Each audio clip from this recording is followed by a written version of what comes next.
ధ్యానం చేశాడది కాదు, లోకమంతటా ఆవిడ్ని చూస్తాడు కాబట్టి.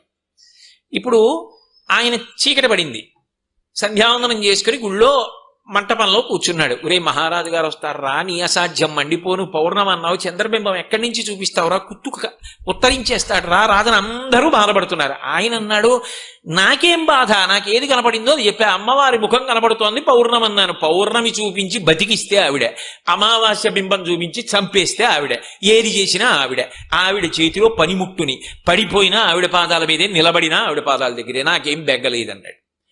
అని అభిరామి అంతాది అంటారు. అంతాది అన్నదానికి అర్థం ఏంటంటే ఏ మాటతో పూర్తి చేస్తారో మళ్ళీ ఆ మాటతో మొదలు పెట్టాలి. ఆసువుగా చెప్తున్నాడు ఆయన. శరభోజీ మహారాజు ఆయన దగ్గరికి వచ్చి, ఇది పౌర్ణమి చంద్రబింబం అన్నాడు. అదిగో అన్నాడు. ఇలా చేయి చూపించి అదిగో అన్నాడు. అదిగో అనేటప్పటికీ ఇక్కడున్నాడా అని హిరణ్యకశిపుడు అడిగితే అంతటా నరసింహస్వరూపం నిండిపోయినట్టు. ఇదిగో అనేటప్పటికీ అభిరామ భట్టు అక్కడ పౌర్ణమి చంద్రబింబం కనపడాలి, అమ్మవారు కాపాడాలి. శోకాపహంత్రి సతాం, లేకపోతే ఆయన శోకిస్తాడు. శోకించడం అంటే ఏమో ఆయన శోకిస్తాడో శోకించడో తెలియదు. నమ్ముకున్నవాడు ఇలా పోయాడని భక్తులు శోకిస్తారు. మరి ఆవిడ ఉందని నమ్మకం ఉండాలిగా లోకానికి. వాడు నా కొరకు రక్షింపవలయువాడు అంటాడు వామనమూర్తి ఘట్టంలో. వాడిని నేను రక్షిస్తున్నది వాడి కోసం కాదు, వాడినే రక్షించకపోతే అసలు నేను ఉన్నానని లోకం నమ్మదిగా. నా కోసం వాడిని రక్షిస్తున్నానంటాడు, భక్తుడిని అందుకు రక్షిస్తాడు.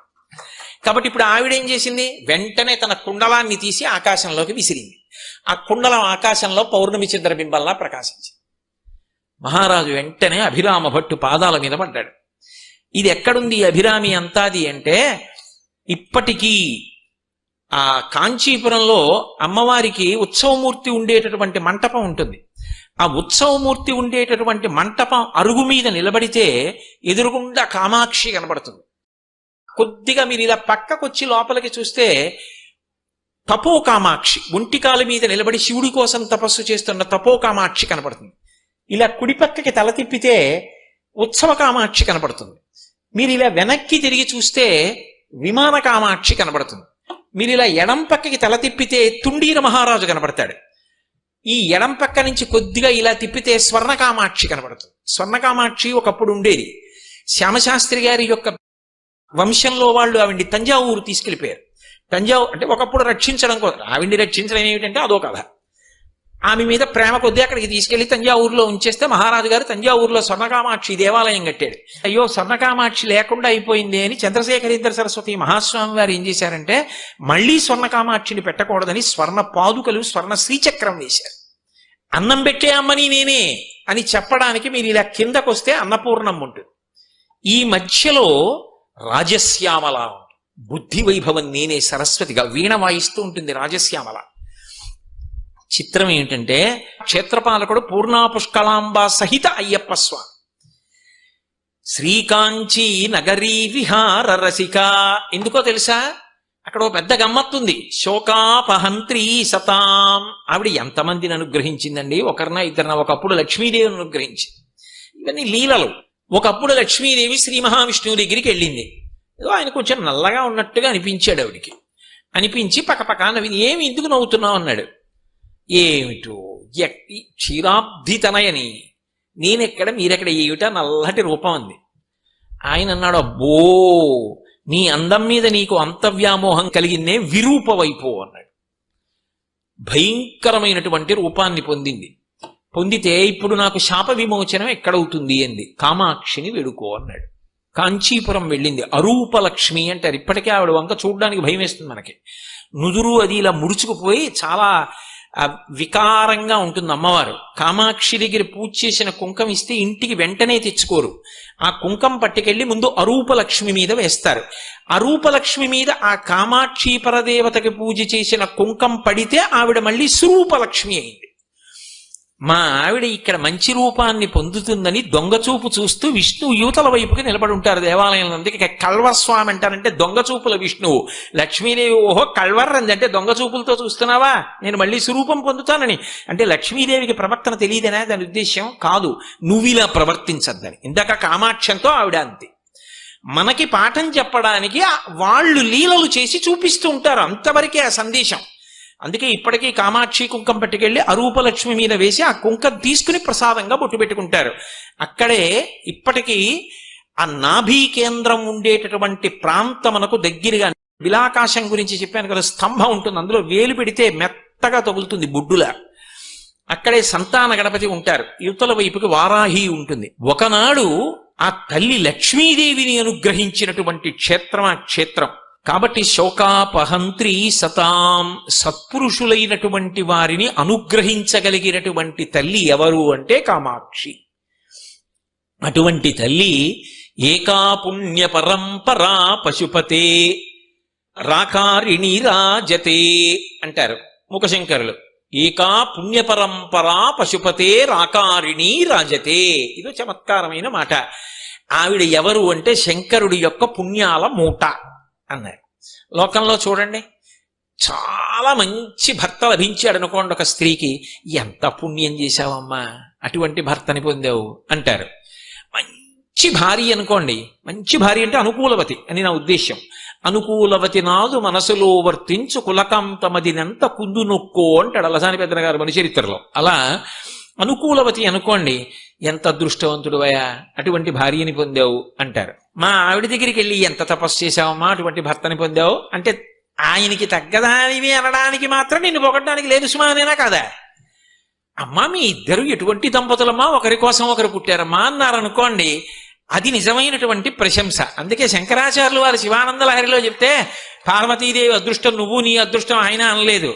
కళాభ్యాం చూడాలంకృత శిశి కళాభ్యాం నిజ తప ఫలాభ్యాం, ఒండరులు ఒకరి తపస్సుకు ఒకరు ఫలమైనారు. ఆ తల్లి గురించి చెప్తూ చమత్కారమైన మాట అన్నారు. ఏకా పుణ్య పరంపరా పశుపతే రాకారిణి రాజతే అన్నారు. అమ్మా నువ్వు శంకరుడి పుణ్యాల మూట, ఎంత పుణ్యం చేశాడు, ఆయన పుణ్యాలు మూట కట్టి రూపం పొందితే నువ్వు.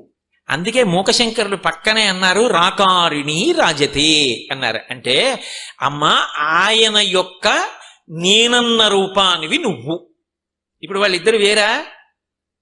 ఇద్దరు వేరు కాదు. శంకర భగవత్పాదులు ఇదే భావన సౌందర్యలహరిలో చెప్తారు. పురస్తాదస్తాం నహ పురమరితిరహో పురుషికా అంటారు. నేను అని అంటే నాలోంచి నేనన్న భావన ఒకటి వస్తుంది. నేనన్న నా భావన ఈ శరీరము నేను రెండు వేరు కాకుండా ఒకటైపోయినట్టుగా పరమశివుని యొక్క నేనన్న భావన రాశీభూతమైతే నువ్వే. నువ్వు రావడం ఆయన రావడమే, ఆయన రావడం నువ్వు రావడమే, ఆయన రూపంలో నువ్వు నీ రూపంలో ఆయన ఉంటారు తప్ప నువ్వు ఆయన అని రెండు లేరమ్మా. ప్రకృతి పురుషుడు ఒకటై ఉంటారు.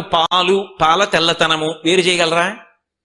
వజ్రము కాంతి వేరు చేయగలరా? మల్లె పువ్వు సౌరభము వేరు చేయగలరా?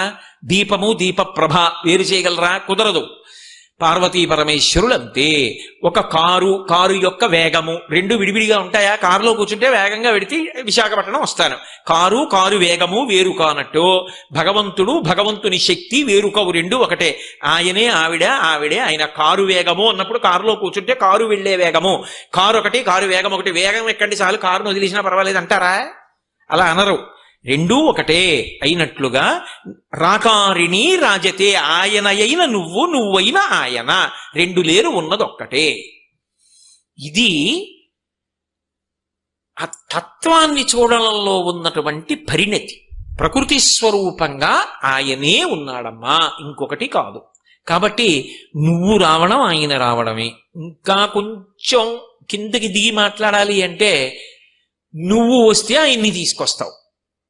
ఇంకొకలా కొంచెం కిందకి రావాలి అంటే ఆవిడొచ్చింది అంటే ఆయన రాకపోవడం ఉండదు. ఎందుకనంటే ఆవిడ మహామాయా విశ్వం భ్రమయసి పరబ్రహ్మ మహిషి. కానీ ఆవిడ వచ్చిందనుకోండి మాయా అన్న అవనిక తీసేసి జ్ఞానం ఇచ్చేస్తుంది. అటువంటి తల్లి కాబట్టి రాకారిణీ రాజతే, అటువంటి తల్లి నీకు నేను నమస్కరించుచున్నాను అని అంత అద్భుతమైనటువంటి శ్లోకంతో కామాక్షి వైభవాన్నంతటినీ ప్రస్తుతి చేశారు.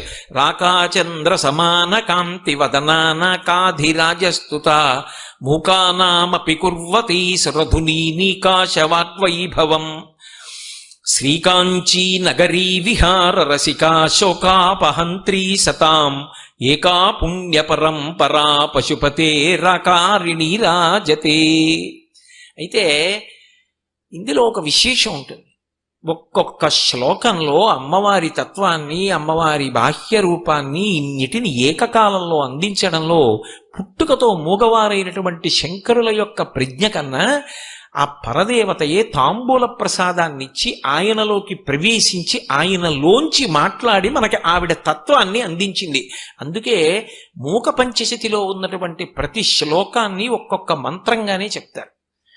ఆ శ్లోకాన్ని పారాయణ చేసిన, శ్లోకాన్ని విన్నా, మూక పంచశతిని అధ్యయనం చేసిన అమ్మవారి యొక్క పరమ అనుగ్రహమునకు పాత్రుడవుతాడు అని. అన్ని శ్లోకాలు ఇలాగే ఉంటాయనుకోకూడదు. కొన్ని శ్లోకాలకు గమ్మత్తుంది. ఉత్ప్రేక్షాలంకారం అని ఒకటి ఉంటుంది. అందులో అసాధ్యమైన విషయాన్ని ఆలోచన చేస్తారు. అది కవి స్వాతంత్ర్యం. అపారే కావ్య సంసారే కవిరేవ ప్రజాపతి యథాస్మై రోచతే విశ్వం తథైతత్ పరివర్తతే. ఆయనో బ్రహ్మ తిప్పిగలడు. మూకశంకరులు అమ్మవారి యొక్క రూపాన్ని చూస్తూ కొన్ని శ్లోకాలు ఆయన చేసినవి మనతో ధ్యానం చేయిస్తాయి. అది పరమాద్భుతమైన స్థాయిలో ఇవ్వబడినటువంటి వాంగ్మయం అని పిలుస్తారు. అది గురుస్థాయి పొందిన వాళ్లే ఇస్తారు. సామాన్యమైన కవులు అటువంటి వాంగ్మయాన్ని ఇవ్వలేరు. ఏదో స్తోత్రం చేయగలరంతే. చూడండి, శంకర భగవత్పాదులు సౌందర్యలహరి చేస్తూ ఒక శ్లోకంలో ఒక మాట వాడారు. సవ్యేతరకర గృహీతం రతిపతేహే అన్నారు. నువ్వు సవ్యేతరమైనటువంటి చేతితో పుచ్చుకున్నావు అన్నారు. సవ్యం అంటే నువ్వు సవ్యేతరమైనటువంటి చేతితో పుచ్చుకున్నావు అన్నారు. సవ్యం అంటే కుడి చెయ్యి అంటాం. సవ్య ప్రదక్షిణం చేయండి అంటారు. సవ్యంగా చేయండి ప్రదక్షిణం అంటారు. అప్పుడు ఎటు తిరుగుతాం ప్రదక్షిణానికి? నేను ఇలా ఎదురుగుండా నించున్నాను అనుకోండి, ప్రదక్షిణం సవ్యంగా చెయ్యాలి అంటే ఎడం పక్కకి ఎడుతున్నానా? ఎడం పక్క నుంచి అయినా తిరుగుతున్నాను. అప్పుడు సవ్యం ఏది? ఎడం చేతివే. నేను ఇలా పెడుతున్నాను అనుకోండి, అట్నుంచి వచ్చిన వాళ్ళు చూసి అది అపసవ్యంగా తిరుగుతున్నావు, సరిగ్గా తిరిగి అంటారు. సవ్యంగా ఇవ్వండి అన్నారు అనుకోండి, నేను కూర్చుంటే కుడి చేత్తో ఇస్తాను, అది అపసవ్యంగా ఇస్తాను ఏమిటంటారు, ఎడం చేత్తో ఇస్తే. ఇప్పుడు ఏది సవ్యం? అసలు సవ్యం ఏదో తెలిస్తే సవ్యేతరం ఏదో తెలుస్తుంది. సవ్యం అంటే కుడండి అన్నాను అనుకోండి, సవ్యేతరం ఎడమ. సవ్యం అంటే ఎడమండి అన్నాను అనుకోండి, సవ్యేతరం కుడి. సవ్యం కుడి, సవ్యం ఎడమ కూడా అయితే సవ్యేతరం ఏదవుతుంది? ఎలా తెలుస్తుంది అసలు? శంకరాచార్యుల వారు ఓ శ్లోకంలో పెద్ద ముడేశారు. సవ్యేతర కర గృహీతం రతిపతేహే, మన్మధుడు సవ్యేతర గ్రహముతో పట్టుకున్నాడు అన్నారు. అమ్మవారి కనుబొమల మధ్యలో ఇక్కడ ఎందుకు కలిసి లేదు అని ప్రశ్న వచ్చింది. భ్రౌ భుగ్నే కించిత్ భువన భయభంగ వ్యసనిని అని. ఇది మన్మధుడి యొక్క విల్లు అన్నారు శంకరాచార్యుల వారు. అంటే మరి విల్లు ఇలాగేగా ఉంటుంది. ఇలా రెండు కనుబొమలు ఉంటే ఇలా మధ్యలో పట్టుకోవడానికి, పిడి పట్టుకోవడానికి ఉండి ఇలా ఉంటుంది. కానీ మధ్యలో కూడా ఉన్నాయనుకోండి వెంట్రుకలు, అది సాముద్రిక శాస్త్రంలో దోషం. స్త్రీకి అలా కలవకూడదు కనుబొమలు. అందుకని కనుబొమలు కలవకుండా ఉండాలంటే మధ్యలో రోమాలు ఉండకూడదు. ఉండలేదనుకోండి ధనస్సు విరిగిపోలా, అప్పుడు అమంగళం. ధనస్సు మధ్యలో లేకపోతే ఎలా? అందుని శంకర భగవత్పాదులు అన్నారు, అబ్బాయి మధ్యలో ఉంది కానీ నీకు కనపడదంట. ఎందుకు కనపడలేదంటే అక్కడ పట్టుకున్నాడు. మరి ధనస్సును పట్టుకోరు మధ్యలో, అందుకని నీకు కనపట్టలేదు కాబట్టి అక్కడ లేదన్నారు. ఏ చేత్తో పట్టుకున్నాడన్నారు?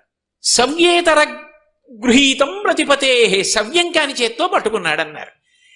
ఇప్పుడు ఎడం చేయి కాని కుడి చేత్తో పట్టుకున్నాడా, కుడి చేత్తో కాని ఎడం చేత్తో పట్టుకున్నాడా తెలిస్తే తప్ప శ్లోకం అర్థం అవ్వదు. అసలు అమ్మవారి కనుబొమల దర్శనం అవ్వాలంటే ఆ శ్లోకంలో మన్మధుడు ఏ చేత్తో పట్టుకున్నాడో తెలియాలి.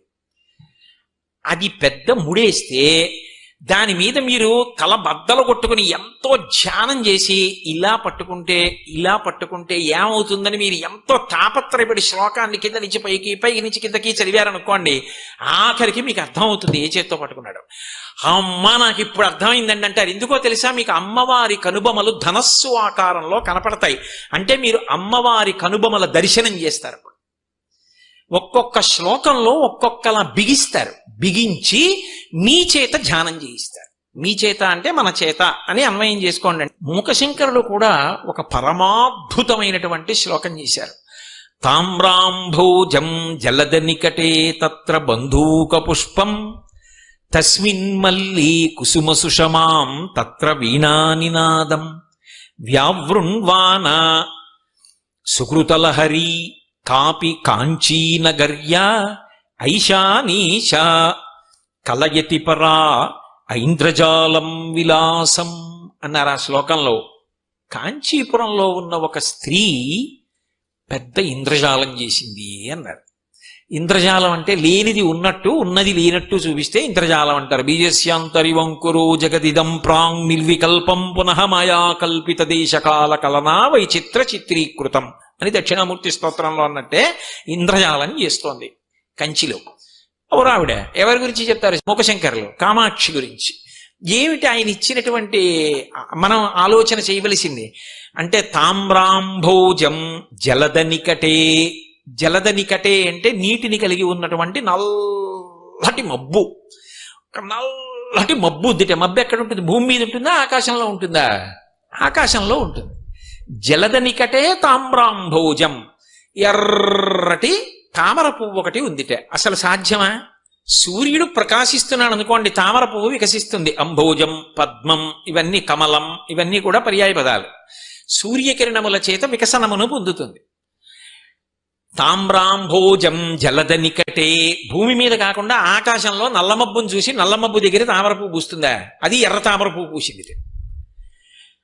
పోని పూసిందండి, మనకి తెలియలేదు, ఎక్కడో ఏదో మబ్బులో ఓ పువ్వు పూసిందేమో, మూకశంకరులకు కనపడిందేమో చెప్పారేమో అనుకుందాం అనుకోండి. తామ్రాంభోజం జలద నికటే అని వదిలిపెట్టేయలేదు.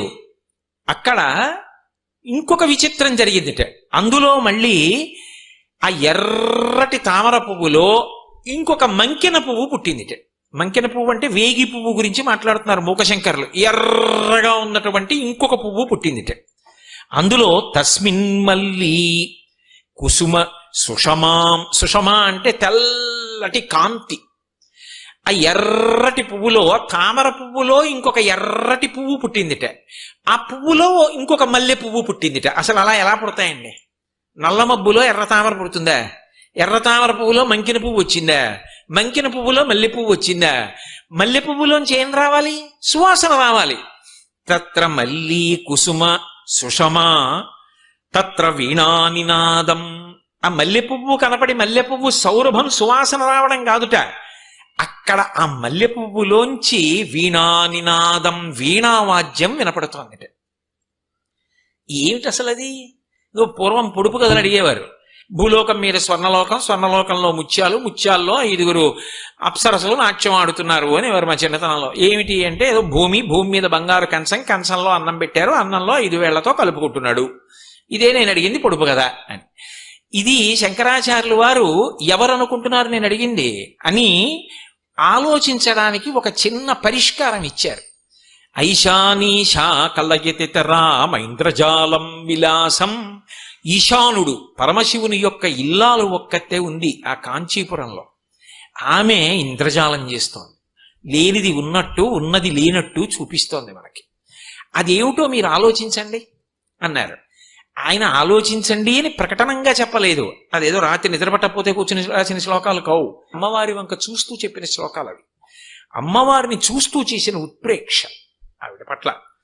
తామ్రాంభోజం జలద నికటే తత్ర బంధూక పుష్పం. బంధూక పుష్పం అంటే మంకెన పువ్వు అన్న అర్థం వచ్చేటట్టుగా ఉంటుంది, కానీ మంకెన పువ్వు అని యథార్థంగా అర్థం చెప్పడం కుదరదు. వేగి పువ్వు అని ఉంటుంది. అది ఎర్రగా ఉంటుంది, బాగా ఎర్రగా ఉంటుంది.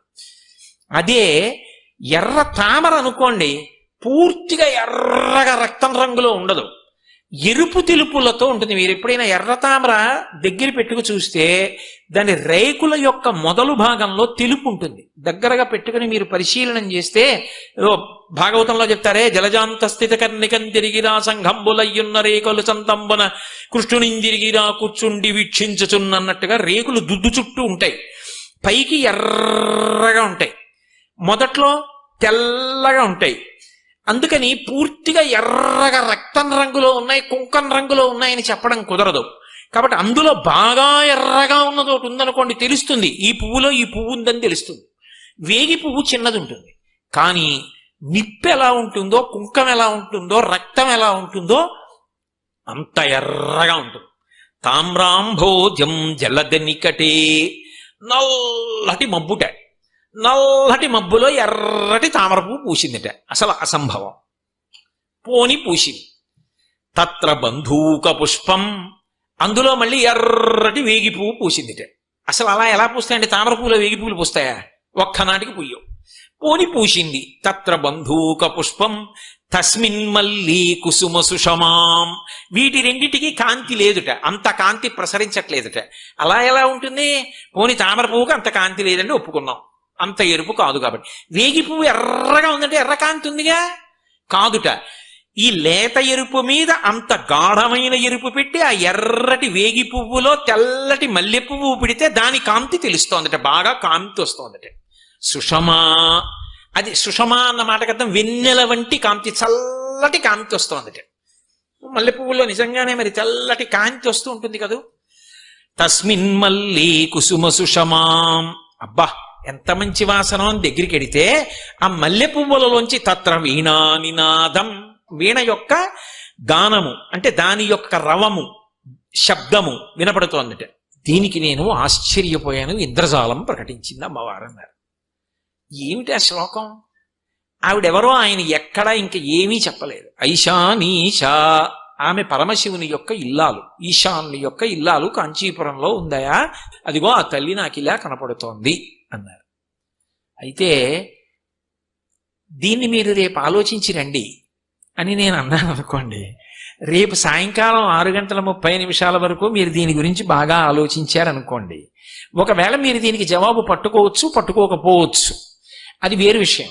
కానీ మీరు ప్రయత్నం చేస్తున్నది మాత్రం ఆ శ్లోకాన్ని ఆధారం చేసుకుని అక్కడ ఒక చిన్న పరిష్కార సూచన ఉంది. ఆమె ఎవరు అంటే కాంచీపురంలో ఉంది అన్నమాట ప్రత్యక్షంగా వేశారు.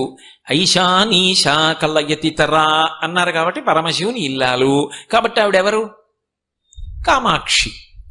కాబట్టి కామాక్షి. కానీ కామాక్షికి దీనికి ఏమిటి సంబంధం? ఎలా అన్వయం అవుతుంది? ఆవిడ ఇలా ఎందుకు కనపడుతుందని మీరు బాగా రేపటి వరకు ఆలోచించి ఇంటికి వెళ్ళి కోడల్ని పిలిచి జలదనికటే, ముందు మేఘం దగ్గర ఎర్రతామర పువ్వు కదా, మేఘంలా ఏముంటుంది అమ్మవారి దగ్గర? నల్ల మేఘంలా ఏముంటుంది? అమ్మవారి నల్లగా ఉండదు కదండి, ఎర్రగా ఉంటుంది కదా అత్తయ్య గారు. అరుణాం కరుణా తరంగితాక్షీం అని రోజు లలితా సహస్రంలో చదువుతున్నాం కదా. నల్లగా ఏముంటుందండి అమ్మవారి దగ్గర? పైగా అందులో నలుపులో ఎరుపు కావాలంటున్నారు కదా మళ్ళీ అన్నారనుకోండి.